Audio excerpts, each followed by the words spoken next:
السلام علیکم دوستو، آج ہم آپ کے لیے ایک نئی انٹرسٹنگ ہارر سٹوری لے کر حاضر ہو گئے ہیں۔ امید ہے آپ کو پسند آئے گی۔ سٹوری شروع کرنے سے پہلے آپ ہمارے چینل کو ضرور سبسکرائب کر لیں۔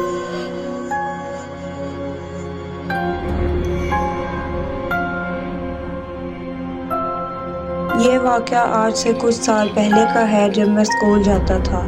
ہمارے اسکول کے پاس ایک کرکٹ اسٹیڈیم بھی تھا۔ اسکول کے بعد میں اپنے دوستوں کے ساتھ اکثر اس اسٹیڈیم میں کرکٹ کھیلنے جاتا تھا۔ وہ جگہ تھوڑی سنسان تھی، لیکن ہم سب دوست وہاں چلے جاتے تھے۔ کرکٹ اسٹیڈیم کے سامنے ایک بہت پرانی حویلی بھی تھی۔ اس حویلی کے بارے میں کہا جاتا ہے کہ یہاں پر اسرار چیز کا راج ہے۔ وہ حویلی برسوں سے بند تھی اور وہاں کوئی نہیں جاتا تھا۔ ایک دن کچھ لڑکے وہاں کرکٹ کھیل رہے تھے اور ان کی بال وہاں چلی گئی۔ ایک لڑکا وہ بال لینے وہاں چلا گیا۔ اس کو گئے ہوئے کافی دیر گزر گئی تھی۔ اب اس کے دوست وہاں چلے گئے۔ انہوں نے دیکھا کہ وہ لڑکا زمین پر بے ہوش پڑا ہے۔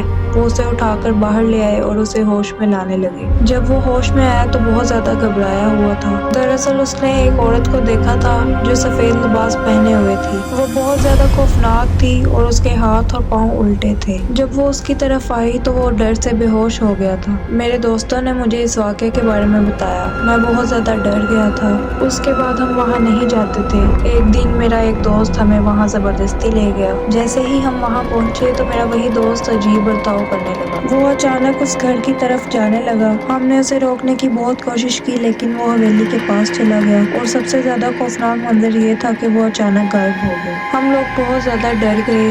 اب ہم اس دوست کو ڈھونڈنے وہاں حویلی کے پاس چلے گئے۔ وہاں ہمیں عجیب و غریب آوازیں آنے لگیں اور اچانک ہم پر پتھر گرنے لگے۔ ہم لوگ وہاں سے بھاگے اور واپس آ گئے۔ جب ہم لوگ اپنے اسی دوست کے گھر گئے اور اس کی امی کو ساری بات بتائی تو اس کی امی بھی بہت زیادہ گھبرا گئی اور انہوں نے ہمیں بتایا کہ وہ تو آج اسکول ہی نہیں گیا تھا۔ اس کے بعد ہم لوگ اور زیادہ ڈر گئے۔ اس کے بعد میں فوراً اپنے گھر گیا اور سارا واقعہ اپنی امی کو بتایا۔ میری امی بھی بہت زیادہ پریشان ہو گئی۔ انہوں نے ہمیں بتایا کہ وہ کوئی چڑیل تھی جو انسانی شکل میں ہمارے پاس آئی تھی۔ اس کے بعد ہم لوگ اور زیادہ ڈر گئے اور کچھ دن تک اسکول نہیں گئے۔ اس کے بعد ایک واقعہ یہ بھی ہوا کہ ایک شخص اس حویلی کے راستے سے گزر رہا تھا۔ اسے حویلی سے رونے کی آوازیں آئیں تو وہ اندر چلا گیا۔ اس کے ساتھ بھی ویسا ہی واقعہ پیش آیا تھا۔ اس نے بھی اسی عورت کو دیکھا تھا، لیکن وہ کسی طرح سے وہاں سے بھاگنے میں کامیاب ہو گیا۔ اس کے بعد سے اس حویلی کو بھوتیا حویلی کہا جانے لگا۔ اس حویلی کے ارد گرد جتنے بھی گھر تھے، انہوں نے وہ حویلی کو ہمیشہ کے لیے بند کر دیا تھا۔